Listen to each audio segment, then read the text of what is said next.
आपने कभी सुना है कि एक कंपनी ने अपना जीएसटी रजिस्ट्रेशन कैंसिल करने की एप्लीकेशन दी, पर अथॉरिटी ने बिना रीजन दिए सीधा रिजेक्ट कर दिया।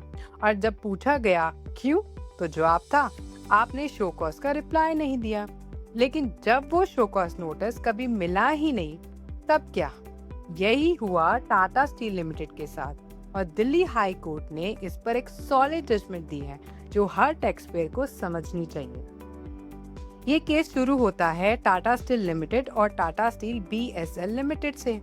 भूषण स्टील लिमिटेड का टेक ओवर टाटा स्टील ने किया और मर्जर के बाद कंपनी का नाम बना टाटा स्टील बीएसएल लिमिटेड। और जब दोनों कंपनीज मर्ज हो गई थी, नेचुरली बीएसएल का अलग जीएसटी रजिस्ट्रेशन कैंसिल करना था। तो दिसंबर 6 2021 को एक कैंसिलेशन एप्लीकेशन दी गई। लेकिन हुआ क्या, अथॉरिटी ने एक शो कॉज नोटिस इशू किया 30 अप्रैल 2024 को, पर वो सिर्फ जीएसटी पोर्टल पे अपलोड हुआ, किसी को डिलीवर नहीं हुआ। और बिना रिप्लाई के 1 अगस्त 2024 को अथॉरिटी ने लिख दिया रिप्लाई नहीं आया, इसलिए एप्लीकेशन रिजेक्ट। मैटर पहुंचा कोर्ट में। कोर्ट ने ऑर्डर देखा और कहा ये ऑर्डर तो बिल्कुल रीजनिंग से खाली है, ना कोई प्रॉपर एक्सप्लेनेशन, ना मर्जर का ग्राउंड पर कोई डिस्कशन, और ऊपर से ऑर्डर का टाइटल भी कलर लिख दिया गया, order rejecting the application for registration, जबकि ये कैंसलेशन का केस था।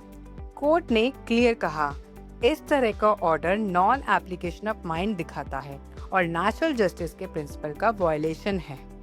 कोर्ट ने इम्पंच ऑर्डर सेट असाइड कर दिया और कहा टाटा स्टील को जीएसटी पोर्टल का एक्सेस दिया जाए विद इन 1 वीक।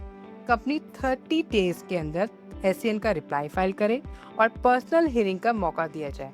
उसके बाद फ्रेश ऑर्डर पास हो in accordance with law. And simple word, court ने एक मैसेज दिया, जस्टिस तभी कंप्लीट होती है जब असेसी को सच में सुनने का मौका मिले। तो क्या की टेक्स अवे हैं यहाँ से? अगर कोई नोटिस सिर्फ पोर्टल पे अपलोड होता है और आपको इफेक्टिवली सर्व नहीं होता और उसके बेसिस पे एक्शन लिया जाता है, तो वो नेचुरल जस्टिस का वायलेशन है। हर एडमिनिस्ट्रेटिव ऑर्डर में रीजनिंग होनी जरूरी है। रिप्लाई नहीं दिया एक रीजन नहीं होता। कोर्ट ने ये भी रीअफर्म किया कि मर्जर के बाद जीएसटी रजिस्ट्रेशन कैंसिल करना एक वैलिड ग्राउंड है और उस पर अथॉरिटी को प्रॉपर्ली डिसाइड करना चाहिए। तो दोस्तों, ये केस एक रिमाइंडर है, सिस्टम चाहे डिजिटल हो गया हो, लेकिन नेचुरल जस्टिस का रूल अब भी सेम है। पहले सुनो, फिर फैसला लो। तो मैं हूँ आपकी GST queen, simplifying tax in style. Do